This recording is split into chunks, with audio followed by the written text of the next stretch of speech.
नमस्कार।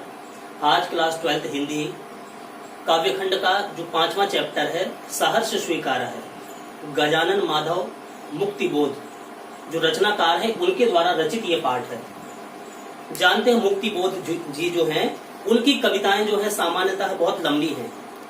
उन्होंने जो भी अपेक्षाकृत छोटे आकार की कविताएं लिखी हैं उनमें से एक ये है जो आज आप सुनने जा रहे हैं, सहर्ष स्वीकारा है, जो भूरी भूरी खाक धूल में संकलित है।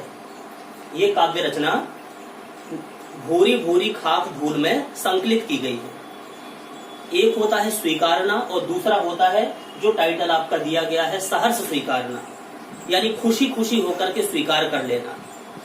जीवन के सब सुख दुख, संघर्ष, अवसाद, उठापटक सम्यक भाव से अंगीकार करने की प्रेरणा यह कविता देती है। कवि को जहां से यह प्रेरणा मिली, कवि को जहां से यह प्रेरणा मिली, प्रेरणा के उस उत्स तक भी हमको ले जाती है। उस विशिष्ट व्यक्ति या सत्ता के इसी सहजता के चलते उसको स्वीकार किया गया है। तो इस पाठ को आपको सुनना है। सहर्ष स्वीकारा है जो उन्होंने लिखा है, बहुत गौर करके आप सुनिए। लिखा है गजानन माधव मुक्तिबोध जी ने, यानी कि जो ये शीर्षक है, ये काव्यांश जो है, इसमें कवि गजानन माधव मुक्तिबोध अपनी इष्ट, उनकी कोई भी इष्ट थी जिनको वो ज्यादा मानते थे, जो दिवंगत हो चुकी है, इष्ट हैं जो वो दिवंगत हो चुकी है, उनको संबोधित करते हुए इस पाठ को उन्होंने लिखा है। वो दिवंगत उनकी माँ भी हो सकती है, उनकी पत्नी भी हो सकती है, उनकी बहन भी हो सकती है, उनकी सहचरी प्रेमिका भी हो सकती है, कोई भी हो सकती है जो दिवंगत हो गई है। उनको संबोधित करते हुए कवि ने इस पाठ को स्वीकार किया है। दिवंगत जो हो चुके हैं उनको बहुत अधिक वो स्नेह करते थे, चाहते थे, तो उनको संबोधित करते हुए इस पाठ को उन्होंने लिया है और लिखा हुआ है। यानी कि उनको संबोधित करते हुए कहा है कि मैंने जीवन के हर सुख दुख को सहर्ष स्वीकार कर लिया है, क्योंकि मेरे जीवन का हर पहलू, हर पल तुम्हें प्रिय था। उस दिवंगत संबोधित करते हुए कि मेरे जीवन का हर पल, हर पहलू आपको प्रिय था, इसलिए चाहे जिंदगी में मुझे जो कुछ भी प्राप्त हो, मैं खुशी खुशी उस चीज को प्राप्त करता हूँ, सिर्फ तुम्हारे लिए, कि मेरा हर जीवन का हर पहलू तुम्हें प्रिय था। अब सुनिए ध्यान से। लिखा है कवि ने कि जिंदगी में जो कुछ है, जो भी है, सहर्ष स्वीकारा है, इसलिए कि जो कुछ भी मेरा है वह तुम्हें प्यारा है।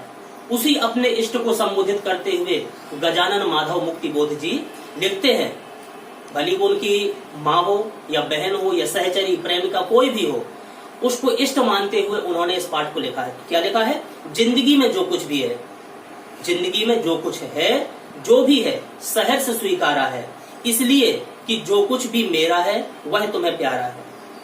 यानी कि कवि अपने इष्ट को संबोधित करते हुए कह रहे हैं कि मेरे जीवन का हर पहलू, मेरे जीवन का हर पल, मेरे जीवन का हर पहलू तुम्हें प्रिय है, तुम्हें प्रिय है, इसलिए मैं सुख दुख की परवाह किए बिना, कि मुझे जिंदगी में सुख मिल रहे हैं कि दुख मिल रहे हैं, इसकी परवाह किए बिना सभी कुछ, जो कुछ भी मुझे जिंदगी में प्राप्त हो जाता है, उसको प्रेम पूर्वक मैं स्वीकार करना चाहता हूँ, उस सबको मैं स्वीकार करना चाहता हूँ। बस यही लिखा हुआ है कि जिंदगी में जो कुछ है, जो भी है, सहर्ष स्वीकार करता हूँ। मुझे जीवन में चाहे सुख मिले चाहे दुख मिले, कैसा भी भाव मुझे मिल जाए, कुछ भी मुझे जिंदगी में मिले, मैं उसको सहर्ष खुशी खुशी मैं उसको स्वीकार करता हूँ, क्योंकि मेरे जीवन का हर पहलू, हर पल तुम्हें प्रिय था, इसलिए तुम्हें प्रिय लगने वाली हर चीज को मैं सहर्ष स्वीकार करता हूँ। इसलिए सारे सुख दुख, अवसाद, दुख, विषम परिस्थितियां, कुछ भी मुझे जिंदगी में मिल जाए, मैं खुशी खुशी उस चीज को सहन करता हूँ। आगे, गर्बीली गरीबी है। गर्बीली गरीबी, गर्बीली माने होती है गौरव प्रदान करने वाली, गरीबी आप लोग जानते ही, गरीबी यानी गौरवान्वित करने वाली गरीबी। गर्बीली गरीबी यह है, ये गंभीर अनुभव, सब गंभीर अनुभव जो जिंदगी की मुझे गहरे अनुभव प्राप्त हुए हैं, जिंदगी के गंभीर अनुभव जो मुझे प्राप्त हुए हैं, इस जिंदगी ने जो मुझे अनुभव कराए हैं संसार ने, यह विचार वैभव सब, अब मैं कवि हूं, विचार रूपी संपत्ति मेरे पास है, विचारों का आदान प्रदान मेरे हृदय में, मेरे मन में होता रहता है। तो यही कवि लिखना चाहते हैं, कह रहे हैं कि गर्बीली गरीबी है, ये गंभीर अनुभव सब, यह विचार वैभव सब। यानी इन चीज को भी कवि अपने अंदर स्वीकार करता है, वो भी सहज स्वीकार करता है। कवि ने क्या कहा कि मुझे अपनी गौरवान्वित करने वाली गरीबी, मुझे अपनी गरीबी में भी गौरव का अनुभव होता है। मैं गरीब हो गया हूं, फिर भी मुझे गौरव का अनुभव होता है।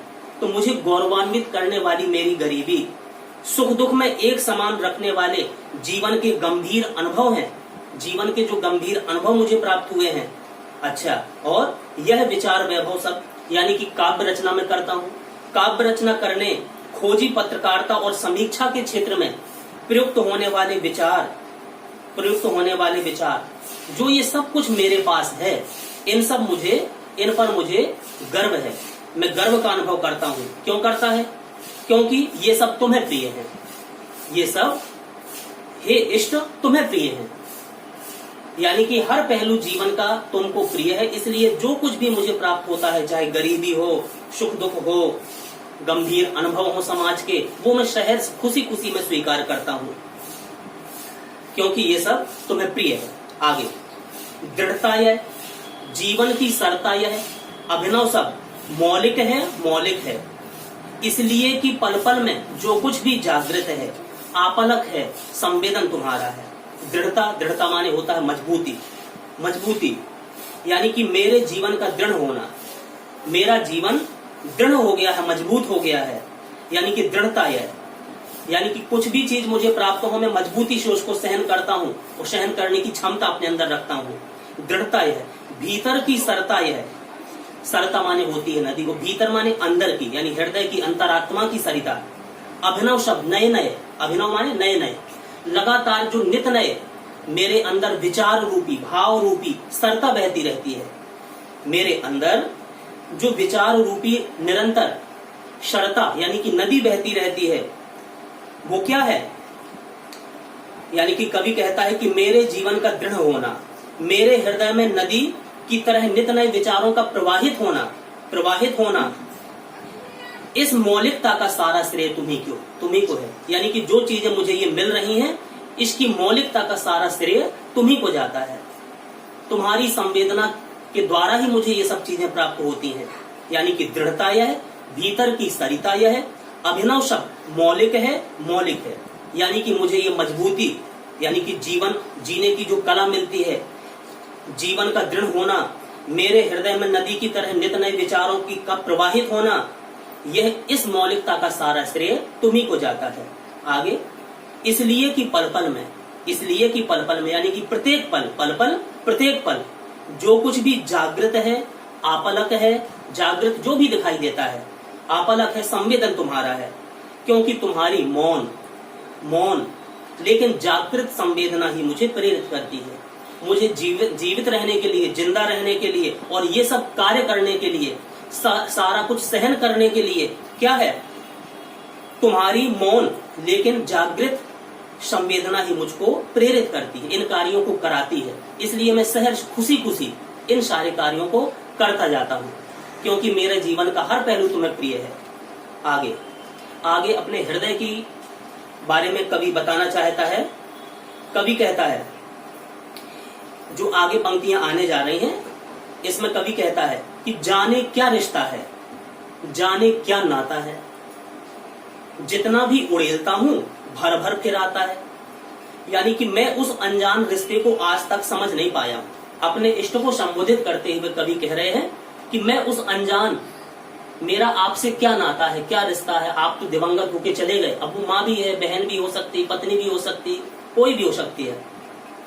तो मैं उस अनजान रिश्ते को आज तक समझ नहीं पाया है, परंतु इतना अवश्य है कि उसके प्रति मेरे मन में अथाह प्रेम है। अपने उस इष्ट के प्रति मेरे मन में अथाह है, जिसकी कोई सीमा नहीं है, इतना प्रेम भरा हुआ है। क्या कह रहे कि जाने क्या रिश्ता है, जाने क्या नाता है। हे इष्ट, आपसे मुझे पता नहीं कि आपसे क्या रिश्ता अब रह गया है, आपसे मेरा अब आपके दिवंगत होने के बाद कौन सा नाता है। जितना भी उड़ेलता हूं, यानी कि आपके लिए मेरे हृदय में अथाह प्रेम भरा हो।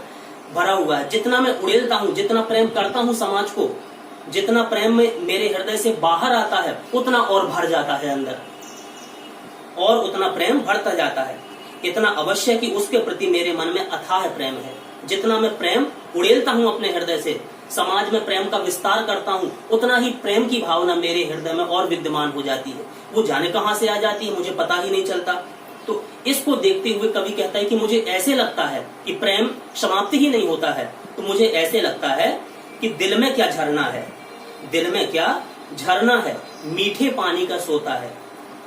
मुझे तो लगता है कि जैसे मेरे हृदय में एक कोई झरना प्रवाहित हो रहा हो, झरना बह रहा हो, मीठे पानी का स्रोत, और उससे ये प्रेम रूपी मीठा रस, प्रेम रूपी मीठा पानी का स्रोत मेरे हृदय में, जो निरंतर उड़ेलने पर भी समाप्त नहीं होता, निरंतर प्रकाशित करने पर, निरंतर प्रसारित करने पर भी वो समाप्त नहीं होता है। यानी कि कवि कहता है कि मेरे हृदय ने प्रेम के अक्षय स्रोत का रूप धारण कर लिया है। मेरे हृदय ने प्रेम के अक्षय स्रोत का रूप धारण कर लिया है, जो अत्यधिक व्यक्त करने पर भी, अत्यधिक दिखावा करने पर भी, अत्यधिक व्यक्त करने पर भी वो समाप्त नहीं होता है। तो ये कवि कहना चाहता है कि मेरे अंदर तुम्हारे लिए अथाह प्रेम है। उस प्रेम को मैं व्यक्त करता हूँ वाणी के द्वारा, शब्दों के द्वारा, और समाज के सामने भी उस प्रेम को व्यक्त करता हूँ। तो खूब उड़ेलता हूँ प्रेम, लेकिन फिर वो भर आता है, वो समाप्त ही नहीं होता। तो मुझे ऐसा लगता है कि दिल में क्या झरना है, जैसे मेरे हृदय में मीठे पानी का कोई स्रोत हो, मीठे पानी का कोई झरना प्रवाहित हो रहा हो, ऐसे मुझे लगता है, क्योंकि वो स्रोत कभी समाप्त ही नहीं हो। मेरे हृदय ने अक्षय पात्र का रूप धारण किया हुआ है। अक्षय पात्र होता है जिसमें कभी कोई चीज खाली ना हो। तो ऐसा मेरा हृदय बन गया है। आगे, भीतर वह, ऊपर तुम। भीतर तो वह तुम्हारे लिए प्रेम भरा हुआ है, ऊपर तुम। जब मैं तुम्हें देख, सामने नजर मेरी जाती है, तो तुम्हारा चेहरा ही मेरे सामने आ जाता है, तुम्हारा चेहरा ही सामने आ जाता है। उस इष्ट को संबोधित करते हुए कवि कहते हैं, क्या क्या लिख रहे हैं कि भीतर वह, ऊपर तुम। भीतर वह, ऊपर तुम। भीतर तो वह तुम्हारे लिए प्रेम भावना भरी हुई है, और जब नेत्र खोल करके मैं नजर के सामने देखता हूँ, तो संसार में सिर्फ तुम्हारा चेहरा ही नजर आता है। यानी कि दिवंगत हुए अपने इष्ट को इतना चाहते हैं कवि, इतना चाहते हैं कि दिवंगत हो जाने के बाद भी उनको भूल नहीं पा रहे। जहां देखते हैं उसी का चेहरा सामने आ जाता है। आगे, मुस्काता चांद ज्यो। अपने इष्ट को संबोधित करते हुए कवि ने दोबारा लिखा, मुस्काता चांद ज्यो धरती पर रात भर। यानी कि मुस्काता चांद, खिलता हुआ चांद जो आसमान में खिला हुआ है, पूरा गोल निकला हुआ है चांद, उसकी चांदनी बिखेर रहा है वो धरती पर। मुस्काता चांद जो धरती पर रात भर। जिस प्रकार मुस्काता हुआ चांद, खिला हुआ चांद रात्रि भर अपनी चांदनी धरती पर बिखेरता रहता है, मुझ पर त्यों, मुझ पर उसी प्रकार से, त्यों माने उसी प्रकार से तुम्हारा ही खिलता वह चेहरा है। जब तुम्हारा सामने चेहरा नजर मुझे आता है, तुम्हारा चेहरा मेरे हृदय में उसी प्रकार का भाव पैदा करता है जैसे खिला हुआ चांद पूरी रात धरती पर चांदनी बिखेरता रहता है।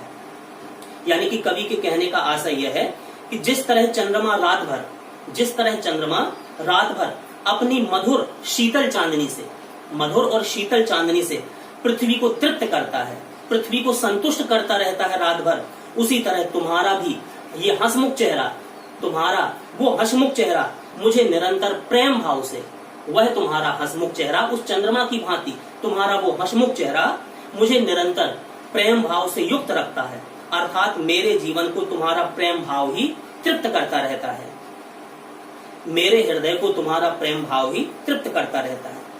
अब आगे, कवि अपने इष्ट को भूलना चाहता है, लेकिन भुलाया नहीं जा सकता है, वो नहीं भूल पाता है। काफी कोशिश कवि ने की कि मैं अपने इष्ट को भूल जाऊं, उस दिवंगत हुए अपने इष्ट को भूल जाऊं, क्योंकि उसकी याद में मैं और तड़पता हूं। अगर उसकी याद चली जाए तो कुछ शरीर को, कुछ मन को, कुछ आत्मा को थोड़ी धैर्य बंध जाएगा, संतुष्टि आ जाएगी। तो भूलना चाहता है अपने इष्ट को, क्योंकि अब उसके विरह में, उसके विरह वेदना में वो जल रहा है, तड़प रहा है, उसकी याद उसको सता रही है। तो कवि भगवान से प्रार्थना करता है कि मुझे कुछ दंड ऐसा मिल जाए कि मैं अपने इष्ट को, जिसको याद करके मैं तड़प रहा हूँ, जिसको मैं भुलाए हुए नहीं भूल पा रहा, उसको मैं भूल जाना चाहता हूँ। ऐसा कोई मुझे दंड मिल जाए कि मैं अपने इष्ट को भूल जाऊं। तो क्या लिखा कवि ने, सचमुच मुझे दंड दो कि भूलूं मैं तुम्हें भूल जाने की, सचमुच मुझे दंड दो कि भूलूं मैं तुम्हें भूल जाने की। यानी कि कवि क्या कहना चाहता है यहाँ पर, इष्ट के प्रति स्मृति और विस्मृति का भाव। स्मृति माने याद का, और विस्मृति माने उसको भुलाने का। यानी कि स्मृति और विस्मृति का भाव होना स्वाभाविक है। इसलिए मैं अपने ही इष्ट को भुला देना चाहता हूँ। कवि क्या कहता है, मुझे ऐसा कोई, हे ईश्वर, मुझे ऐसा दंड मिल जाए कि मैं अपने इष्ट को भुला देना चाहता हूँ, उसकी याद मेरे हृदय से निकल जाए, ऐसा कोई मुझे दंड मिल जाए। तो ये चाहता है, सचमुच मुझे दंड दो कि भूलूं मैं तुम्हें भूल जाने की। हे ईश्वर, मुझे ऐसा दंड मिल जाए कि मैं अपने इष्ट को, जिसको याद करके मैं तड़प रहा हूँ, जिसकी यादें मेरे से दूर नहीं जा रही, मैं उसको भूल जाऊं, मुझे ऐसा दंड मिल जाए। आगे, दक्षिण ध्रुवी अंधकार अमावस्या, शरीर पर चेहरे पर अंतर में पालू मैं, झेलू मैं उसी में नहालू मैं। दक्षिण ध्रुवी अंधकार अमावस्या, बहुत गौर से सुनना, शरीर पर चेहरे पर अंतर में पालू में। अब शरीर माने होता है अपने शरीर पर, चेहरा माने चेहरा आप लोग जानते ही, अंतर माने होती है अपने हृदय। झेलू मैं, उसको सहन करूं, और नहालूं, उसी में डूब जाऊं, उसी में समा जाऊं। यानी कि कवि कहता है कि यही नहीं, मैं सिर्फ भूलना नहीं चाहता, मैं चाहता हूं कि जिस तरह दक्षिण ध्रुव पर सदैव अंधकार होता है, दक्षिण ध्रुव पर सदैव अंधेरा बना रहता है, याद रखिए ये बात। तो जिस तरह दक्षिण ध्रुव पर सदैव अंधकार और अमावस्या जैसी स्थिति बनी रहती है, अमावस्या जैसी स्थिति बनी रहती है, वैसा ही अंधकार जैसे दक्षिण ध्रुव में रहता है, वैसा ही अंधकार मैं तुम्हारी विस्मृति पर तुम्हें भुला देने के बाद तुम्हारी विस्मृति पर अपने हृदय में महसूस करना चाहता हूँ, अपने हृदय में महसूस करना चाहता हूँ, अपने हृदय में अंधेरा देखना चाहता हूँ। ये कवि कहना चाहता है, क्योंकि यहाँ पर कवि को अपनी इष्ट की स्मृति, अगर इष्ट की स्मृति आती है उसको तो चंद्रमा की भांति शीतलता का अनुभव कराती है, तो ठीक वैसे ही उसकी विस्मृति, अगर उसकी याद आएगी तो चंद्रमा जैसी शीतलता प्रदान करेगी, लगातार उसकी विरह वेदना में वो तड़पता रहेगा।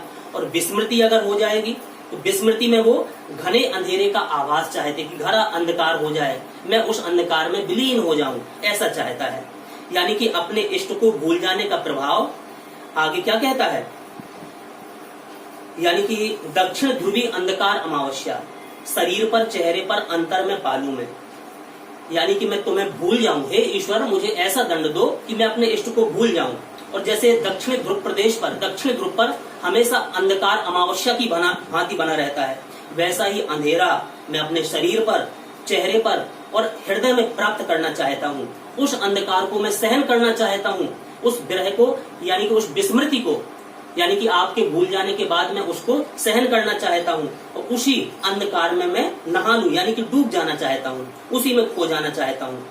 आगे, इसलिए कि तुमसे ही परवेष्टित आच्छादित रहने का रमणीय यह उजाला, इसलिए कि तुमसे ही परवेष्टित, अगर तुम्हें मैं ना भुला पाऊंगा तो तुम्हारी याद मेरे सामने रहेगी, तुम्हारा चेहरा नजर आता रहेगा, तो तुमसे ही परवेष्टित आच्छादित, हमेशा तुम्हारा चेहरा नजर के सामने मेरे बना रहेगा, और तुम्हारे चेहरे के सामने यह रमणीय यह उजाला, यानी कि तुम्हारे चेहरे की चमक चंद्रमा की भांति जो शीतलता प्रदान तुम्हारा चेहरा करता है, अब मैं उसको सहन नहीं कर सकता, वो सहा नहीं जाता है, विरह में तड़पने लगता हूं मैं तुम्हें याद करके। इसलिए कवि यहाँ पर कहता है कि अपने इष्ट को भूल जाने का प्रभाव मेरे मुख पर, मेरे शरीर पर दिखाई दे, मैं उसकी मधुर स्मृति के अभाव में होने वाले कष्ट को सहन करना चाहता हूँ। स्मृति के अभाव में जो मुझे कष्ट होगा, कष्ट तो होगा स्मृति का अभाव, जब स्मृतियां नहीं रहेंगी, लेकिन उस कष्ट को मैं सहन करना चाहता हूँ, उस कष्ट में मैं डूबना चाहता हूँ। यानी कि कवि का मानना है कि जीवन में मोह लगाव की तरह निसंगतता भी जरूरी है, निसंगता भी जरूरी है। तुम्हारे खो जाने का डर निरंतर आतंकित ना करे मुझे कि तुम खो जाओगे, फिर खो जाओगे, तुम्हारा चेहरा कहीं आंखों से ओझल ना हो जाए, ऐसा डर मुझे ना रहे, इसलिए मैं तुम्हें स्वेच्छा से भूल जाना चाहता हूँ। कवि ये कहना चाहता है कि मैं तुम्हें स्वेच्छा से भूल जाना चाहता हूँ, तुम धीरे धीरे मेरे हृदय में क्या हो जाओ, विलीन हो जाओ, और तुम्हारे प्रेम प्रकाश का जो प्रभाव मेरे जीवन पर सर्वत्र विद्यमान है, अब वह असहाय हो चुका है। यानी कि तुम्हारा प्रेम प्रकाश का जो प्रभाव मेरे जीवन में है, तुम्हारी याद के रूप में, स्मृति के समय, तो वो अब असहाय हो चुका है, वो सहन नहीं हो पाता है, अर्थात मैं और लंबे समय तक तुम्हारे खो जाने का भय सहन नहीं कर सकता, इसलिए वो उसकी विस्मृति चाहता है कि अपने इष्ट को वो भूल जाए।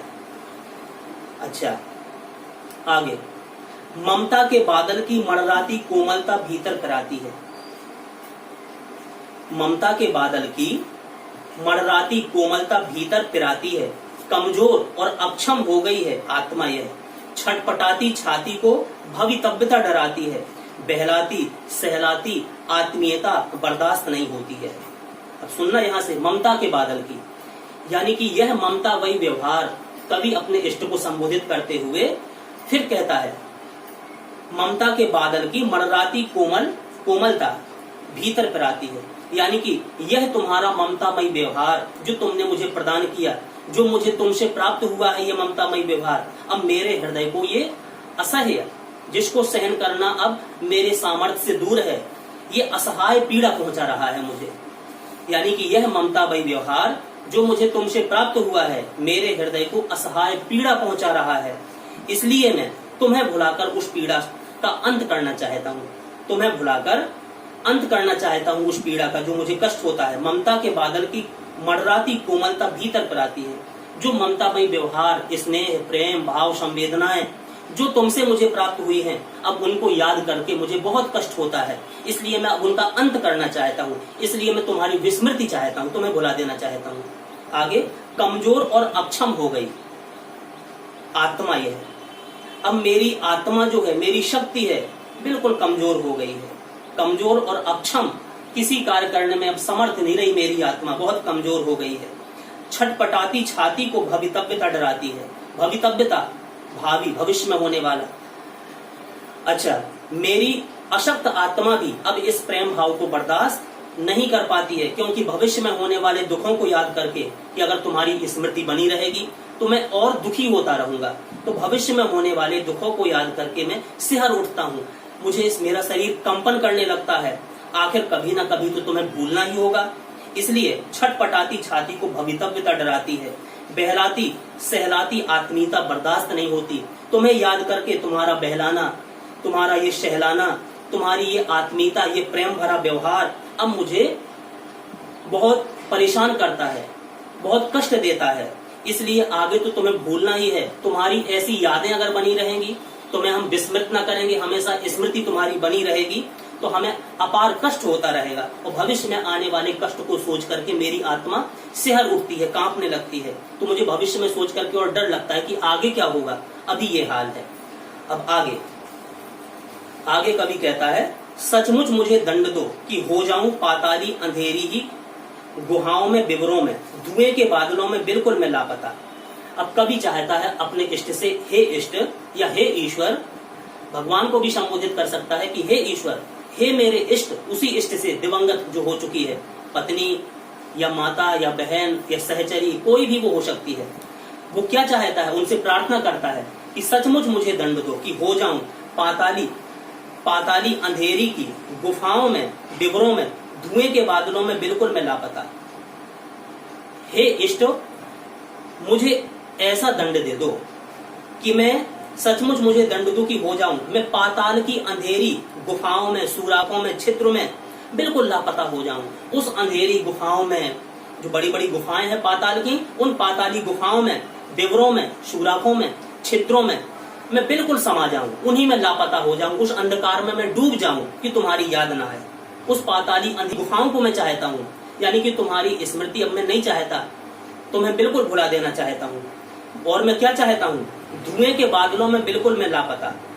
ऐसा कोई धुआं का बादल जैसा उठ जाए, उस पाताली गुफाओं में धुएं के बादल उठे और उन बादलों में पूरी तरह से मैं लापता हो जाऊं, मुझे अपने का भी भान न रहे, ऐसी स्थिति में आज चाहता हूं। तो कवि अपने हृदय में ये आभास करता है कि मैं उस धुएं में लापता हो रहा हूं, अनुभव कर रहा है कि मैं लापता हो रहा हूं। तो फिर सोचता है अपने आप मन में कि लापता की वहां भी तो तुम्हारा ही सहारा है, लापता मैं होना चाहता हूं, उस धुएं में विलीन होना चाहता हूं। फिर भी कवि को ये आभास हुआ कि उस धुएं के बादल में विलीन होते हुए मुझको भी कहीं ना कहीं से कोई सहारा मिल रहा है, कोई प्रेम की अनुभूति मिल रही है, अभिव्यक्ति मिल रही है। वहां तुम भी वहां सहारा दे रही हो। यानी कि धुएं के बादल में भी मैं लापता होते वक्त वहां भी मुझे तुम्हारा प्रेम भरा सहारा ही मिल रहा है। यानी कि ऐसी स्थिति में भी मैं तुम्हें नहीं भूल पा रहा हूं, इसलिए कि जो कुछ भी मेरा है या मेरा जो होता सा लगता है, होता सा संभव है, सभी वह तुम्हारे ही कारण के कार्यों का घेरा है, कार्यों का वैभव है। यानी कि कवि कहना चाहता है कि इस संसार में जो कुछ भी मुझे प्राप्त हुआ है या जो कुछ मुझे प्राप्त होने वाला है, लगेगा कि ये मुझे प्राप्त हो जाएगा, संभव होता है कि ये चीजें मेरी हैं, ये गुण मेरे अंदर हैं, इनमें इनको प्रदान करने का सारा श्रेय तुम्ही को जाता है, सारा श्रेय तुम्हारा ही। यानी कि सभी वह तुम्हारे ही कारण के कार्यों का घेरा है, कार्यों का वैभव है, तुम्हारा ही वैभव है। तुम्हें याद करके ही ये सब चीजें मुझे प्राप्त हुई हैं। अब तक की जिंदगी में जो कुछ था, जो कुछ है, और अपने अंत में अपने इष्ट को संबोधित करते हुए कभी दोबारा कह रहे कि जिंदगी में मुझे जो कुछ भी था, जो कुछ है, सहर्ष स्वीकारा है, उसको मैं खुशी खुशी स्वीकार करता हूँ।